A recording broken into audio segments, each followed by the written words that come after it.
Magandang araw po mga ka-Ergan. Ngayon naman po, pag-uusapan natin ay tungkol dito sa PCP regulator. So, ang pag-uusapan lang po natin ay tungkol dito sa China-made na regulator.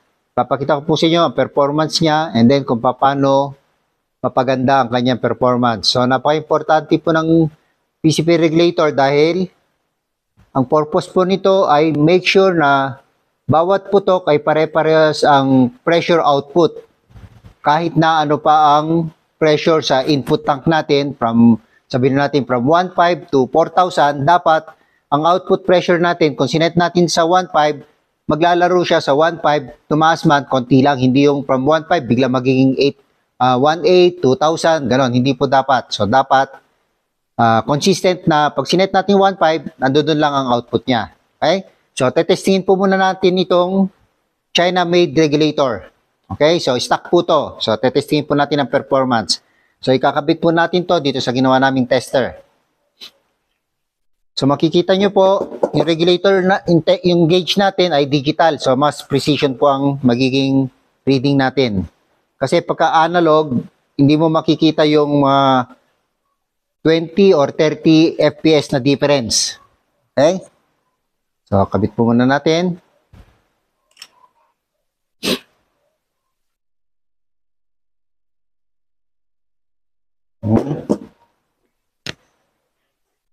Silicone oil po itong nilalagay ko para hindi masira ang O-ring.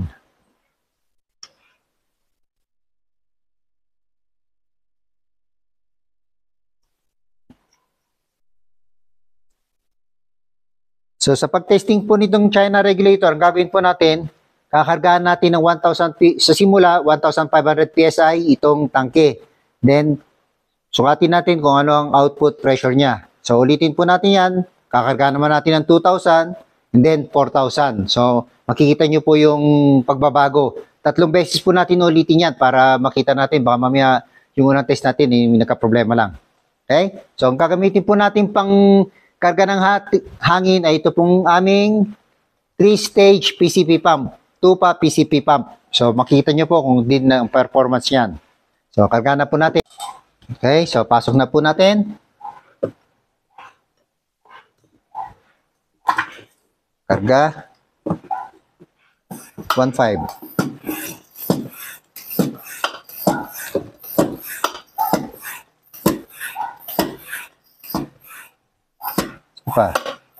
Isa pa. 1.5 na ba yan? Approximately 1.5. Sige.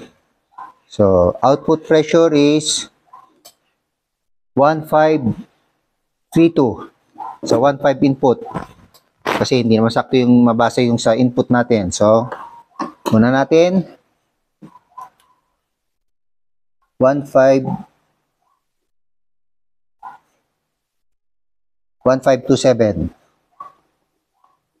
Okay? Ngayon, kargaan naman natin para maging 2,000. Oh. So, sa 1.5, sa 2,000 PSI, naging 1,740.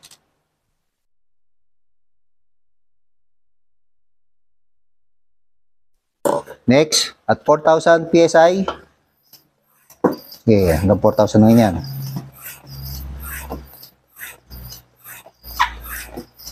Isa pa. Konti. Oh. Sumobra ng konti, hindi bali. So, at 1,000, it's 1,7, namatay. 1,799.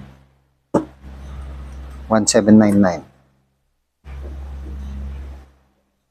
So, ito pong regulator na to, kung makikita nyo, stock siya is 1,500 PSI dapat ang output. So, simulan po ulitin natin dahil gagawa tayo ng hanggang 3 test. So, simulan ulit natin sa 1.5. So, release ko muna yung hangin. Yan. So, magsimula ulit tayo sa 1.5 ulit.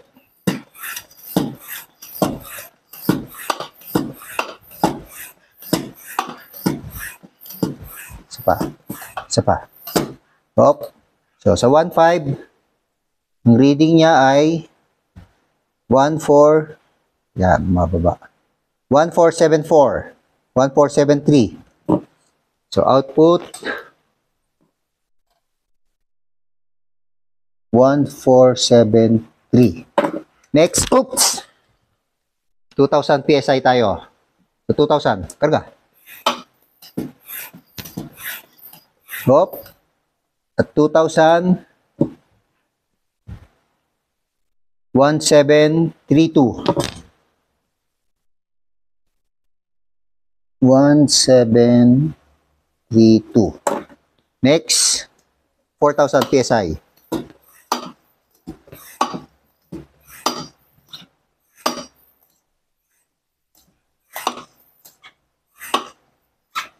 Hindi pa. Isa pa, kalate. Op. So, at 4,000 PSI, 1,793. 1,793. Okay. Release ulit natin para sa third test. Okay. So, karga ulit. 1.5.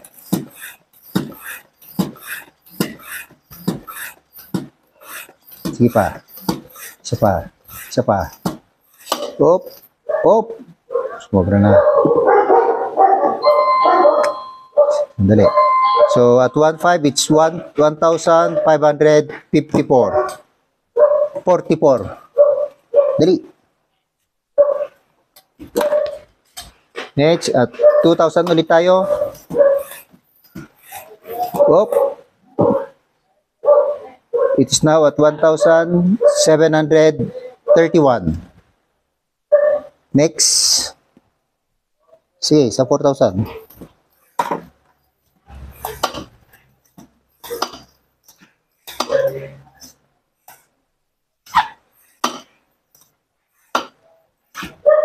Isa pa. Kulang pa. Okay. Okay. At 4,000, it's at 1,793. Okay? 1,793.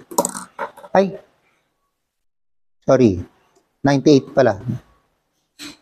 O yan, 18 pa. It is at 18. So, ngayon po, makikita nyo dito sa China disk. So, from 1,500 to 4,000, ang pressure natin from 1.5 maabot ng maximum is 1,800. So, difference of 273 PSI. So, kung mataas na mataas siya, tumataas din siya. Kung mababa ang pressure sa tank, mababa din. So, hindi ganun kaganda ang kanyang pagka-regulate. Ngayon, ang gagawin natin, itong same na regulator, papalitan natin ng yung China disk niya sa loob, papalit natin itong German disk. So, makita nyo po, testingin natin ang resulta pagkatapos natin palitan. Okay, so release po muna natin ang hangin. Okay, then palitan natin ang disk. Video.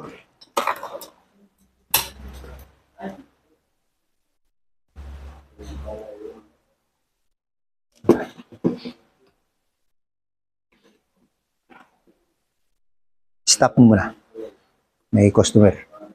So, ngayon,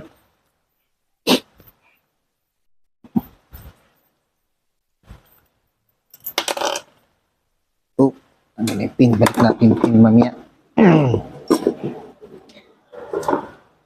So, alisin natin ang kanyang China disk.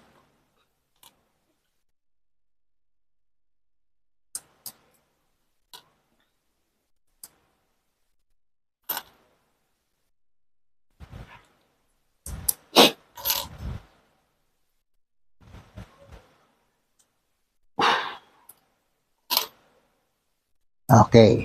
So, ipapalit natin itong Mobea. Mobea German disk po. Made in Germany. Huwag mo sobrang tutok. So, pagka magkasaklob sila, 10 pieces, na alternating 10 pieces magkasaklob, lalabas niyan dapat ay 1,500 PSI.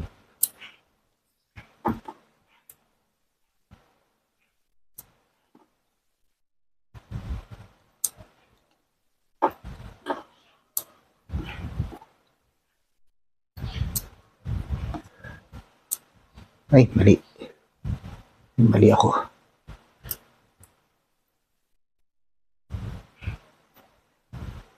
Yan. Yun. So, ganyan po ang arrangement ng 1,500 PSI. Linaw? Okay, so pasok na po natin. So, yan. Ay, tama ba? Baliktad. Ay, baliktad. Kailangan pasok muna natin ito. Ganyan. Tama, no?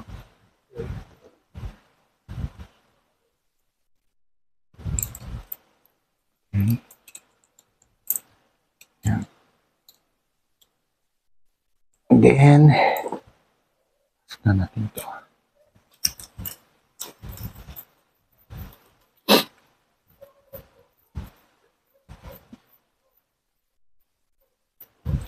So ngayon, China regulator siya with Mobea disk. Testingin natin ulit ngayon. Simulan ulit natin, 1.5. So, okay, tagalan natin, 1.5. Oops. Bukas. Okay.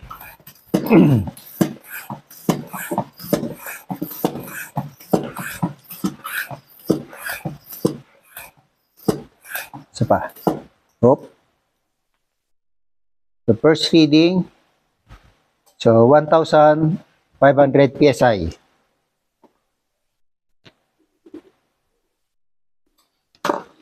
Okay, so simulan ulit natin. Pabutin natin ngayon ng 2,000 PSI. Isa pa.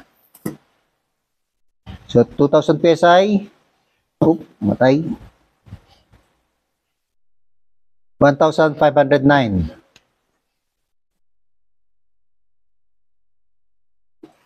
Ngayon, 4,000 PSI tayo.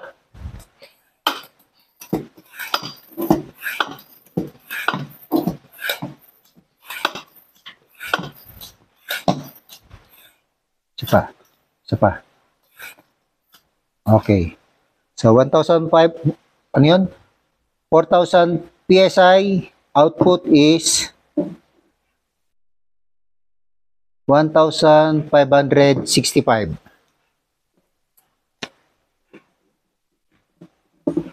So, ulitin po ulit natin para tatlong test din tayo. So, release. Okay. Start ulit. 1.5.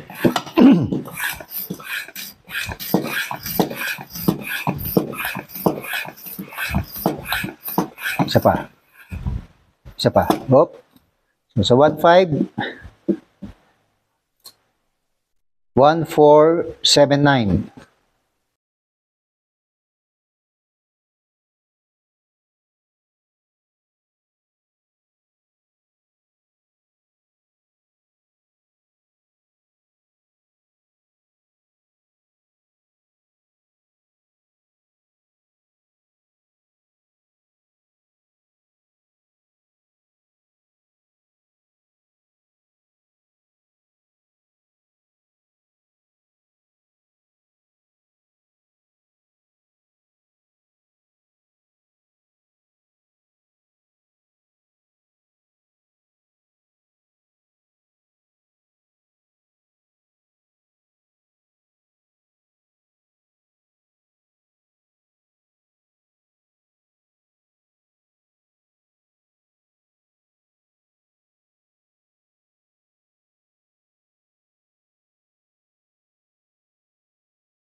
Okay? So, start tayo sa 1.5.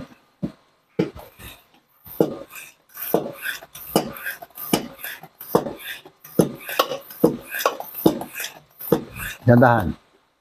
Kunti pa. Okay. Sa 1.5 PSI, ang reading natin, 1474. Yan. Ano ulit? 1467. 1467. 1467. So, tama lang po yan dahil ang tank pressure natin ay 1.5. So, output is 1467. Although nakaset yung regulator natin 1.8, hindi naman siya pwedeng mag 1.8 dahil mababa ang input pressure. So, ngayon sa 2000 PSI, tingnan natin. Isa pa. Yan. So, sa 2000 PSI, ang output ay namatay. 1765.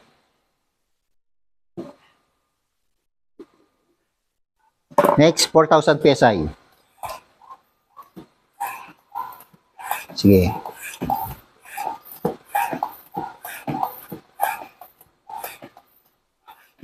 Isa pa. Isa pa. Isa pa. Okay. Output pressure is 1822. 1828 at 2000 PSI. 4,000, sorry. 1828. Okay? So, testing natin. Ulit. Start tayo sa 1.5.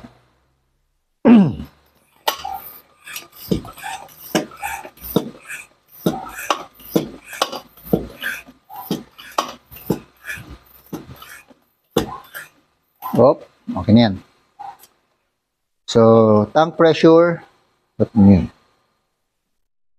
Ilan yun? 1503. 2,000.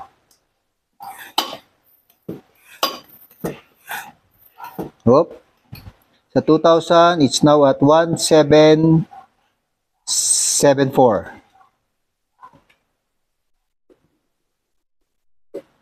Next, 1828. 4,000.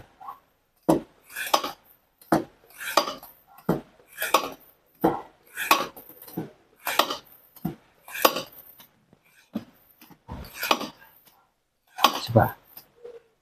Isa pa. Output is 1837. Last one. Sige, karga.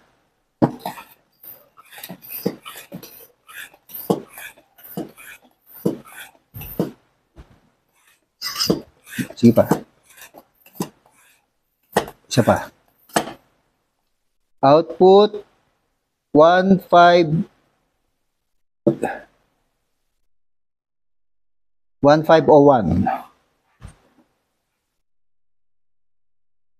2,000.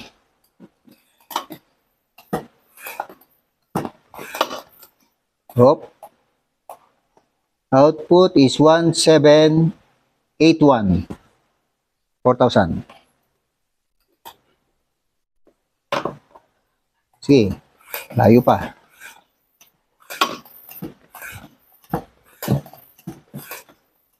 Isa pa. Isa pa. Isa pa. Sige, isa pa. O, yan. At 4,000, it is at 1845. 1845. Okay. Ito po, makikita nyo yung data natin. Nung sinet natin siya sa almost 1,800, pag 2,000 ang tank pressure, ito ang karga niya. Huwag nyo na kung ano yung 1.5 dahil mababa siya kumpara sa nakaset na output. So, dito lang tayo magbe-base sa 2,000 sa 4,000. So, ito po ang diferensya niya. So, minimum is 1774, maximum is 1845. So, 45 plus 26, 71 PSI lang ang difference niya from 2,000 to 4,000 PSI. So medyo maliit na po 'yon. Although dahil wala namang pong perfect regulator na kahit anong tank pressure mo i-output niya pare-parehas. Pero ito maliit na siya. So meaning pagka nagpaputok kayo, halos pare-parehas ang bawat output nyo. So yan po ang performance ng China regulator using German disc. And then, ito naman ang aming adjustable China regulator na minodify namin para maging adjustable using Mobea disc din. So, malaki po ang matitipid nyo kung bili na lang kayo ng China regulator, palitan na lang ng Mobea disc ang nakakabit na China disc. Marami pong salamat ulit at sa inyong panonood at sana maintindihan nyo itong aking ginawa. Thank you!